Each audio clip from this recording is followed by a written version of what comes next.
Hello everyone, welcome to my channel story hub. First part में आप लोगों ने देखा कि विहान को पता चलता है कि महर ही रौनक सिंघानिया की बेटी है और दूसरी ओर महर को पता चलता है कि विहान ही मोस्ट वांटेड माफिया है।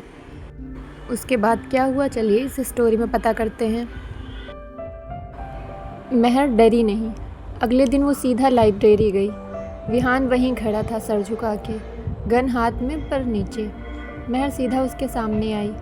तो उस दिन छोड़ क्यों दिया था? विहान: क्योंकि मुझे लगा तुम कोई और हो। तुम रौनक की बेटी जैसी नहीं लगती। तुम बिल्कुल अनजान थी। महर ने एक कदम आगे बढ़ाया।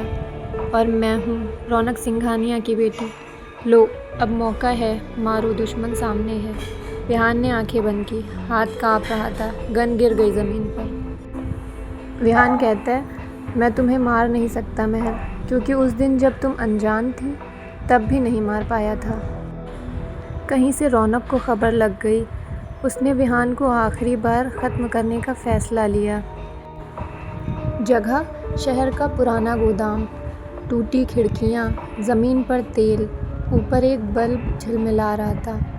एक तरफ रौनक, 4 आदमी हाथ में गन, और दूसरी तरफ विहान अकेला हाथ में गन, और बीच में खड़ी थी महर। रौनक ने गन विहान पर तान ली। आज ख़त्म कर दूंगा तुझे। मेरी बेटी से दूर रह, वो मेरी कमज़ोरी है। विहान ने अपनी गन नीचे कर दी, दोनों हाथ ऊपर कर दिए। चला दो गोली सिंघानिया साहब, पर सुनो, 20 साल का खून काफ़ी है।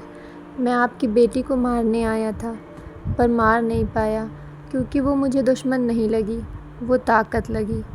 महर विहान और रौनक के बीच में आ गई। बाबा, बस करो, और खून नहीं।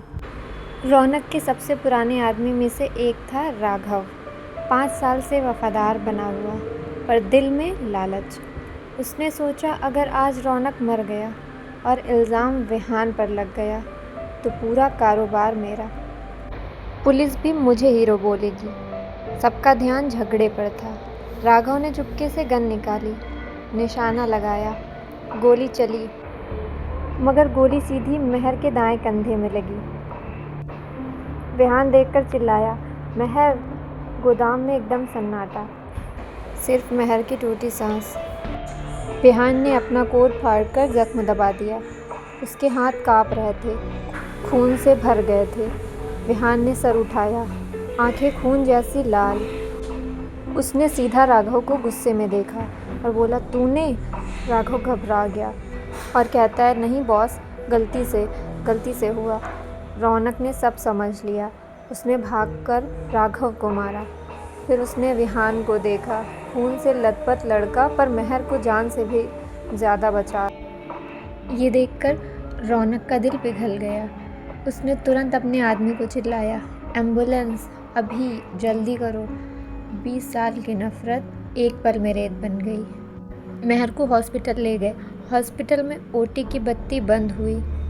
महर ओटी से बाहर आई। गोली निकल गई थी, खतरा टल गया था। बाहर विहान बैठा था, बाल बिखरे हुए, कपड़ों पर अभी भी महर का खून, आंखें लाल, 6 घंटे से हिला नहीं था। डॉक्टर ने कहा, वो बच गई है, पर 24 घंटे होश में नहीं आएगी। विहान ने बस एक बार सिर हिला दिया। रौनक आया, विहान के कंधे पर हाथ रखा। बेटे, तू गया नहीं, रुका क्यों? विहान कहता है, क्योंकि जान लेने आया था, जान बचा ली। अब जब तक वो आँख नहीं खोलेगी, मैं यहीं बैठूँगा। रात के 3 बज गए। महर की आँख खुली। पहला चेहरा जो उसने देखा विहान था। कुर्सी पर सिर झुकाकर सो गया था, हाथ अभी भी उसके बेड को पकड़े हुए। नर्स ने कहा, बेटा, ये लड़का 6 घंटे से यहीं है, एक बूंद पानी तक नहीं पिया है। महर ने कमज़ोर हाथ से विहान का हाथ पकड़ा। विहान एकदम से जाग गया। महर उसको देख के हल्की सी मुस्काई और बोली, माफिया, नींद पूरी नहीं हुई क्या? महर की आवाज़ सुनते ही विहान की आंख भर आई। उसने जल्दी से आंसू पोंछे। तुम होश में हो? शुक्र है। रौनक दूर से देख रहा था।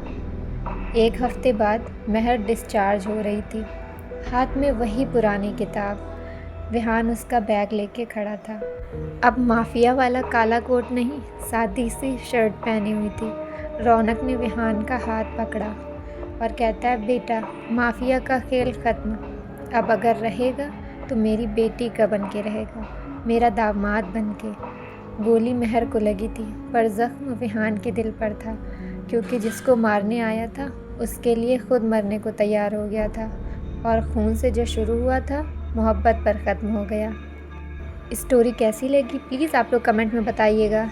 नेक्स्ट स्टोरी का टॉपिक क्या हो ये भी अगर आप लोग चाहें तो प्लीज़ हमें बता सकते हैं कमेंट में। Thank you so much for watching, please subscribe.